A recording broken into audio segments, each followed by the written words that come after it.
vague flashes on the horizon. Little by little, and in the course of time, all this opposition subsided. There had at first been exercised against Madeleine, in virtue of a sort of law which all those who rise must submit to, blackening and calumnies. Then they grew to be nothing more than ill nature, then merely malicious remarks, then even this entirely disappeared, respect became complete, unanimous, cordial, and towards 1821 the moment arrived when the word Monsieur le Maire was pronounced at Sir M. with almost the same accent as Monseigneur the Bishop had been pronounced in 1815. People came from a distance of 10 leagues around to consult Madeleine. He put an end to differences, he prevented lawsuits, he reconciled enemies. Every one took him for the judge, and with good reason. It seemed as though he had for a soul the book of the natural law.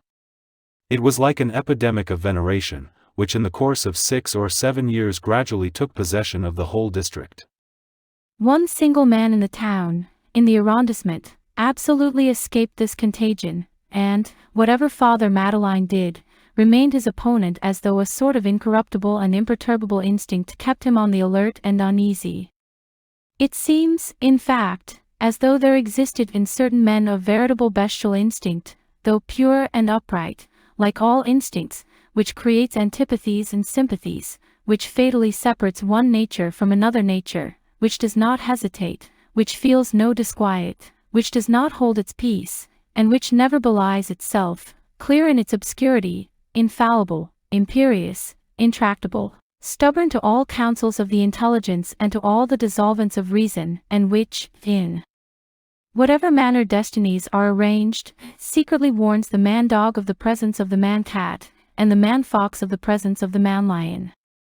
It frequently happened that when Madeleine was passing along a street, calm, affectionate, surrounded by the blessings of all, a man of lofty stature, clad in an iron-grey frock coat, armed with a heavy cane, and wearing a battered hat, turned round abruptly behind him, and followed him with his eyes until he disappeared, with folded arms and a slow shake of the head, and his upper lip raised in company with his lower to his nose, a sort of significant grimace which might be translated by, "What is that man, after all? I certainly have seen him somewhere. In any case, I am not his dupe." This person, grave with a gravity which was almost menacing, was one of those men who, even when only seen by a rapid glimpse, arrest the spectator's attention. His name was Javert, and he belonged to the police. At Sir M. he exercised the unpleasant but useful functions of an inspector. He had not seen Madeleine's beginnings. Javert owed the post which he occupied to the protection of Chaboulot, the secretary of the Minister of State, Angles, then prefect of police at Paris. When Javert arrived at Sir M, the fortune of the great manufacturer was already made, and Father Madeleine had become Monsieur Madeleine. Certain police officers have a peculiar physiognomy, which is complicated with an air of baseness mingled with an air of authority. Javert possessed this physiognomy minus the baseness. It is our conviction that if souls were visible to the eyes, we should be able to see distinctly that strange thing that each one individual of the human race corresponds to some one of the species of the animal creation, and we could easily recognize this truth, hardly perceived by the thinker, that from the oyster to the eagle, from the pig to the tiger, all animals exist in man, and that each one of them is in a man. Sometimes even several of them at a time. Animals are nothing else than the figures of our virtues and our vices, straying before our eyes, the visible phantoms of our souls. God shows them to us in order to induce us to reflect. Only since animals are mere shadows, God has not made them capable of education in the full sense of the word. What is the use? On the contrary, our souls being realities and having a goal which is appropriate to them, God has bestowed on them intelligence, that is to say, the possibility of education. Social education, when well done, can always draw from a soul, of whatever sort it may be, the utility which it contains. This, be it said, is of course from the restricted point of view of the terrestrial life which is apparent, and without prejudging the profound question of the anterior or ulterior personality of the beings which are not man. The visible eye in no wise authorizes the thinker to deny the latent eye. Having made this reservation, let us pass on. Now, if the reader will admit, for a moment, with us, that in every man there is one of the animal species of creation, it will be easy for us to say what there was in police officer Javert. The peasants of Asturias are convinced that in every litter of wolves there is one dog, which is killed by the mother because, otherwise, as he grew up, he would devour the other little ones. Give to this dog son of a wolf a human face, and the result will be Javert. Javert had been born in prison, of a fortune-teller, whose husband was in the galleys. As he grew up, he thought that he was outside the pale of society, and he despaired of ever re-entering it. He observed that society unpardoningly excludes two classes of men, those who attack it and those who guard it. He had no choice except between these two classes.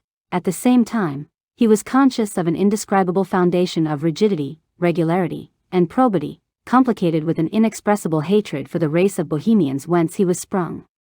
He entered the police. He succeeded there. At 40 years of age he was an inspector. During his youth he had been employed in the convict establishments of the South. Before proceeding further, let us come to an understanding as to the words, human face, which we have just applied to Javert. The human face of Javert consisted of a flat nose, with two deep nostrils, towards which enormous whiskers ascended on his cheeks. One felt ill at ease when he saw these two forests and these two caverns for the first time. When Javert laughed, and his laugh was rare and terrible, his thin lips parted and revealed to view not only his teeth, but his gums, and around his nose there formed a flattened and savage fold, as on the muzzle of a wild beast. Javert, serious, was a watchdog. When he laughed, he was a tiger. As for the rest, he had very little skull and a great deal of jaw, his hair concealed his forehead and fell over his eyebrows, between his eyes there was a permanent, central frown, like an imprint of wrath, his gaze was obscure, his mouth pursed up and terrible, his air that of ferocious command.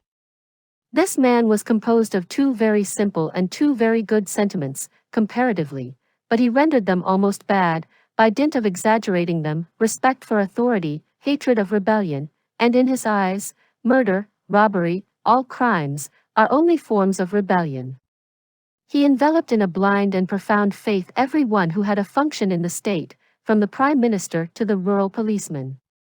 He covered with scorn, aversion, and disgust every one who had once crossed the legal threshold of evil. He was absolute, and admitted no exceptions. On the one hand, he said, the functionary can make no mistake, the magistrate is never the wrong. On the other hand, he said, these men are irremediably lost. Nothing good can come from them. He fully shared the opinion of those extreme minds which attribute to human law I know not what power of making, or, if the reader will have it so, of authenticating, demons, and who place sticks at the base of society. He was stoical, serious, austere, a melancholy dreamer, humble and haughty, like fanatics. His glance was like a gimlet, cold and piercing. His whole life hung on these two words, watchfulness and supervision.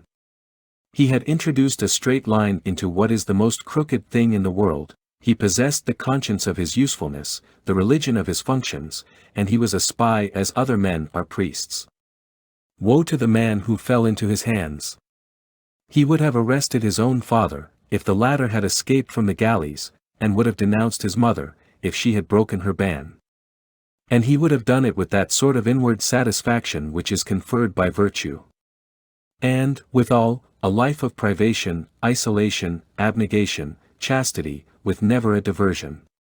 It was implacable duty, the police understood, as the Spartans understood Sparta, a pitiless lying in wait, a ferocious honesty, a marble informer, Brutus invidic. Javert's whole person was expressive of the man who spies and who withdraws himself from observation. The mystical school of Joseph de Maistre, which at that epoch seasoned with lofty cosmogony those things which were called the ultra newspapers, would not have failed to declare that Javert was a symbol. His brow was not visible, it disappeared beneath his hat, his eyes were not visible, since they were lost under his eyebrows, his chin was not visible, for it was plunged in his cravat, his hands were not visible, they were drawn up in his sleeves, and his cane was not visible, he carried it under his coat. But when the occasion presented itself, there was suddenly seen to emerge from all this shadow, as from an ambuscade, a narrow and angular forehead, a baleful glance, a threatening chin, enormous hands, and a monstrous cudgel. In his leisure moments, which were far from frequent, he read, although he hated books. This caused him to be not wholly illiterate. This could be recognized by some emphasis in his speech. As we have said, he had no vices. When he was pleased with himself, he permitted himself a pinch of snuff. Therein lay his connection with humanity. The reader will have no difficulty in understanding that Javert was the terror of that whole class which the annual statistics of the Ministry of Justice designates under the rubric vagrants. The name of Javert routed them by its mere utterance, the face of Javert petrified them at sight. Such was this formidable man. Javert was like an eye constantly fixed on Madeleine. An eye full of suspicion and conjecture. Madeleine had finally perceived the fact, but it seemed to be of no importance to him. He did not even put a question to Javert, he neither sought nor avoided him. He bore that embarrassing and almost oppressive gaze without appearing to notice it. He treated Javert with ease and courtesy, as he did all the rest of the world. It was divined, from some words which escaped Javert, that he had secretly investigated, with that curiosity which belongs to the race, and into which there enters as much instinct as will, all the anterior traces which Father Madeleine might have left elsewhere. He seemed to know, and he sometimes said in covert words, that someone had gleaned certain information in a certain district about a family which had disappeared. Once he chanced to say, as he was talking to himself, "I think I have him," then he remained pensive for 3 days, and uttered not a word. It seemed that the thread which he thought he held had broken. Moreover, and this furnishes the necessary corrective for the too absolute sense which certain words might present, there can be nothing really infallible in a human creature, and the peculiarity of instinct is that it can become confused, thrown off the track, and defeated. Otherwise, it would be superior to intelligence, and the beast would be found to be provided with a better light than man. Javert was evidently somewhat disconcerted by the perfect naturalness and tranquillity of Madeleine. One day, nevertheless, his strange manner appeared to produce an impression on Madeleine. It was on the following occasion.